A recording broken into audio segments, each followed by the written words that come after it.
This movie we're making now is not real life. But at the same time, it's not a send-up, and it's not an imitation of anything.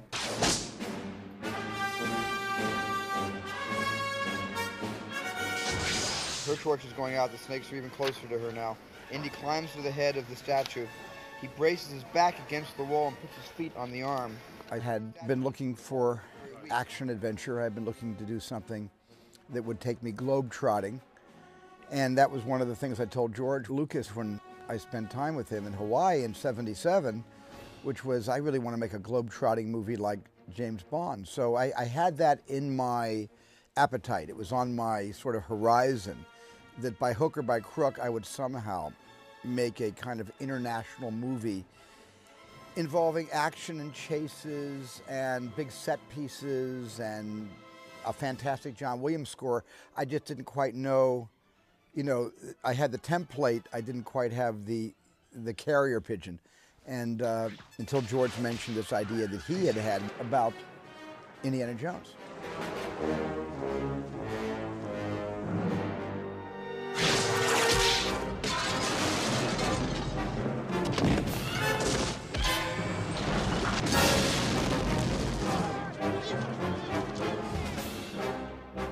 It all really comes down to what I want to see.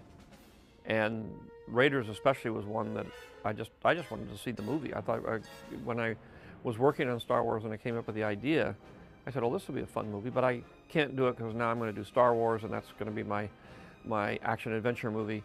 And so I was constantly trying to get somebody else to do it just so I could see it. I just really expressed to George my desire to, you know, make a movie that I had been raised on, the kind of film that really had attracted, you know, my attention as a kid growing up, which was these spectacular international adventure stories that were mainly represented by these very cheaply made, low-budget black and white Republic serials. That was the idea. Good. I just didn't understand. We agreed a lot on movies and had the same aesthetic. And generally, I'm not crazy about working with my friends because, you know, it's like anything else. You can sort of damage your friendship that way. But Stephen and I are so simpatico that it was very easy for us to work together. And so the movie came together really fast. Raiders of the Lost Ark was a very strong idea. You know, the basic of the idea was, you know, action adventure, cliffhanger, you know, looking for a supernatural artifact, the character of Indiana Jones as this kind of fallen archaeologist that was kind of always over his head. Once those were set, then the process of coming up with a story, the specifics of the sequences and things that actually happened to him in the process of this adventure were fun. And what came out of Larry Kasdan's typewriter was even a better version of the movie that we pitched out in those 3 or 4 days of story meetings that I had with George and Larry Kasdan. But I think that's where it was born, and that's where it will always remain, at least in my memory, that film came to life, not so much even on the sound stages or on location, but the film came to life in the story writing process. And we all pretty much stuck to the script that we were given. Indiana Jones.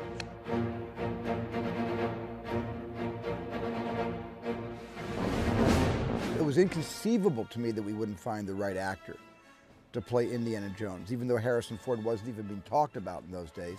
It was this actor, it was that actor, it was eventually Tom Selleck, and then Tom was preempted from doing our movie after we cast him because of a CBS show that we all know called Magnum P.I.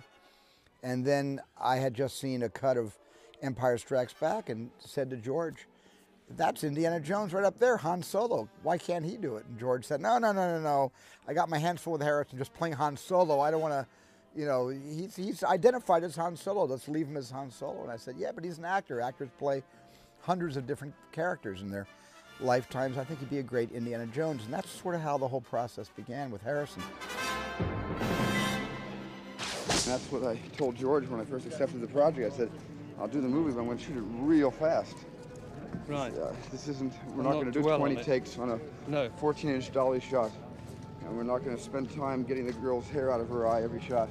I was desperate when I made Raiders of the Lost Ark because I was coming off a movie that went wildly over budget and schedule, 1941. Close Encounters, wildly over budget and schedule. And Jaws, of course, went 100 days over schedule and was almost 2.5 times the initial budget. And so I really was ready to turn over a new leaf, and Raiders was my chance to prove to myself that I could make a movie, you know, responsibly, economically, and under schedule and under budget. And so that's what I set out to do, with a little help from my friend George Lucas, who's a tremendous producer and gave me a lot of hints and pointers on how to be prepared and how to prepare myself to be able to do this picture responsibly. So in a way, I had a lot to prove to myself after these movies that were very kind of, they were successful, but they were a little bit capricious. At least I was capricious in my looking at my budget and schedule and saying, I'm going to need more days, more time, you know. Friday night, if we don't get this, we don't get the shot. If we don't get the shot, we don't get the movie. If we don't get the movie, we're all up a creek. Indiana Jones was always meant to be a B movie. It was always meant to be a kind of low-cost movie. And so by shooting a very lean movie, where I was actually in the cutting room saying, oh, I wish I had gotten that coverage. How do I speed this up? I don't have a cover shot. I don't have that cutaway, so I can't cut out those 15 seconds. What am I going to do? It was challenging, but it was a great object lesson, because by the end of the movie, I had made the picture for about 15 or 16 days under the 84, 85-day schedule. And I had made it for exactly the budgets that we had committed going in. And so, you know, I wasn't thinking about making any kind of a movie that was a classic or any kind of a movie that was going to be a huge success, although I was thinking about making a film the audience would like.